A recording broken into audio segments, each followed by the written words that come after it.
Hi and welcome back to the channel. Today I thought I'd do a little intro, an intro to me, an intro to Pedro. I've never done it before. It's probably not going to take that long, so I'm going to throw in our summer plans and a little mini yard tour too.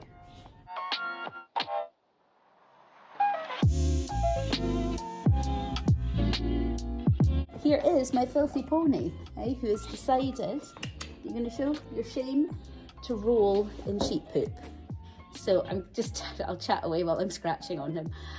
This is my beautiful 18-year-old 14-hand Appaloosa Cross Pedro. Pedro and I have been together for 11 years yesterday, actually. Yesterday was our 11-year ownerversary. Want it, baby? Oh, he says go for it. Go for it. I'm not going to be able to get this done, am I? Thank you.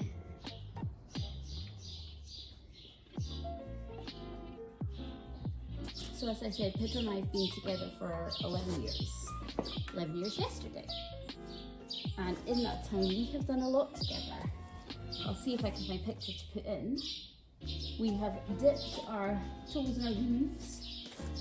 We've dipped our toes in our hooves in endurance, trek, dressage, a little bit jumping, lots of hacking. We've done quite a lot over the years.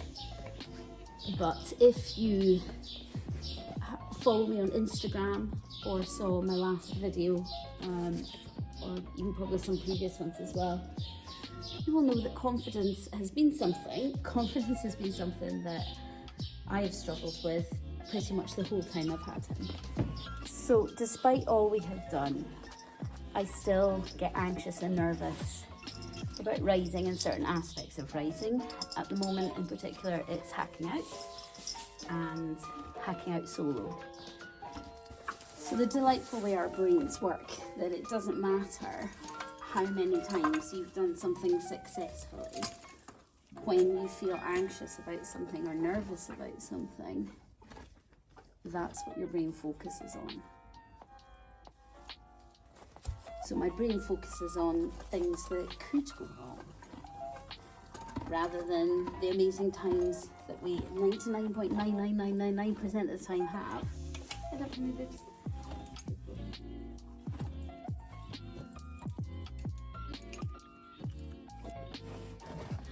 So to help me with this, I have a mindset coach.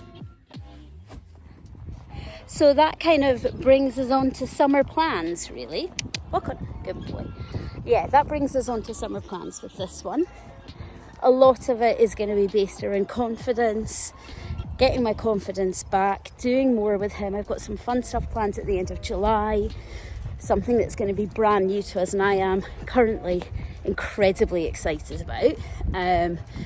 I'm sure, no, I'm not going to say that's going to turn to nerves. I'm going to remain very, very excited about it because it is a bucket list item that has been on my list for many years, so I am very excited about that.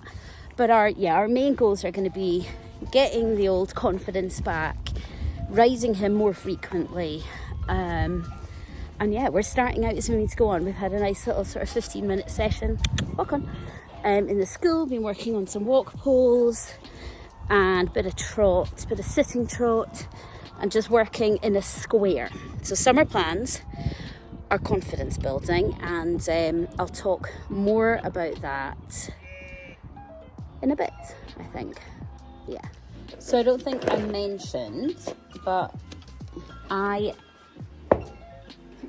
work in education, so I work in a nursery with children aged 3 to 5, which means that I get the summer off because I'm attached to school. So I'm very lucky with that. We are at the beginning. This is my very first day of the summer holidays. So we're at the very beginning of summer here. And yeah, so when I talk about my plans for summer, that's what I mean. My plans for my summer holidays, my 7 weeks off, which I'm incredibly grateful to have. So as I said, my main goal for this summer is to work on my confidence. I have a confidence coach. It's an online program, but I do have like direct access to her. I can message her, you know, if things are not going too well, and she has a lot of programs on her like on the members area, there's lots of different programs and emergency things you can go to when you need to. So I need to kind of work out which one of the programs would be best for me to work through this summer.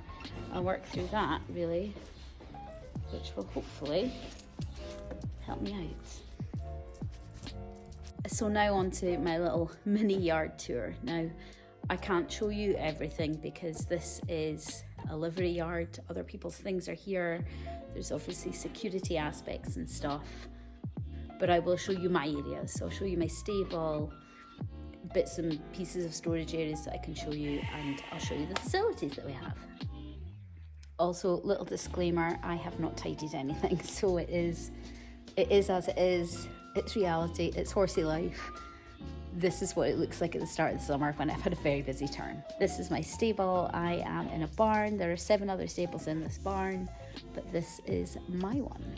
You'll have seen this lots of times before when I'm filming, but this is Pedro's stable. He's out at the moment, so that's why his bed's kicked up, because he's not in at night at the moment. He's out 24/7.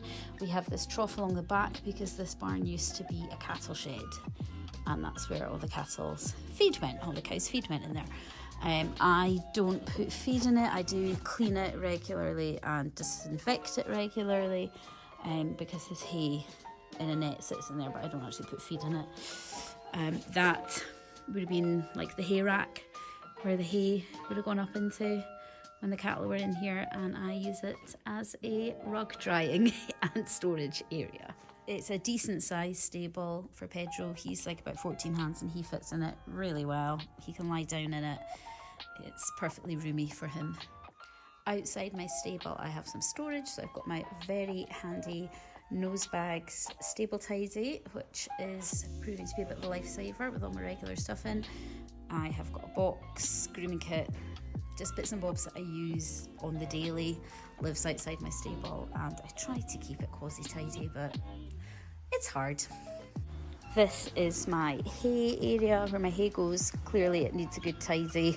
I'm getting a new bale in on Monday, so I'm going to sweep that out today. But yeah, his hay is there, and hay nets, buckets, mucking out stuff, well, wheelbarrow, all lives in this little space here. So that's like my kind of areas within the barn.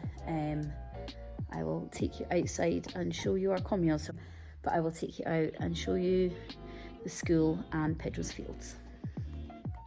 So this is our little school. It's not full size, it's about 20, not quite 20 by about 25-ish, something like that. It has lights up along this side along here, and yeah, it does the job, you know.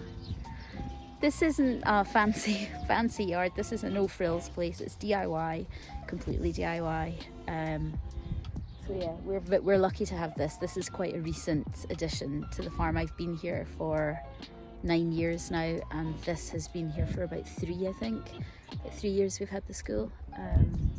So yeah, a new addition. So this is my school. It's just a 20 by 40 I've marked out in my field. What tires are my letters. I keep on needing to like whitewash actual letters onto them, but I've never gotten around to it. So yeah, this is like sort of the middle of my field. This side is his winter grazing. The side on the other side of that fence is his summer grazing, and around the corner, and then this is the little patch he's on at the moment. I've been off for a while because I've been unwell, so I've been catching up on my poo picking. That's why that's an absolute state. Normally I do poo pick daily, but yeah, I was off, so I've got a lot to catch up with. But yeah, he's on a tiny bit at the moment because he had that laminitis scare. I am slowly strip grazing him onto this back section, and I'll do that over the rest of the summer until he gets down to there, and then when we hit winter he can start getting strip grazed onto this bit. That's my fields. Yeah, and the hacking's amazing. When I finally put my brave pants on and actually get out and use it, we have got absolutely amazing hacking. So we are very, very lucky, spoilt for choice with our hacking here. For big, massive day rides or little 20-minute leaps, we've kind of got it all. So it's really good. It's an amazing place to be, especially if you're into your hacking. Anyway, I'm going to end this here and I will see you all next time. Bye.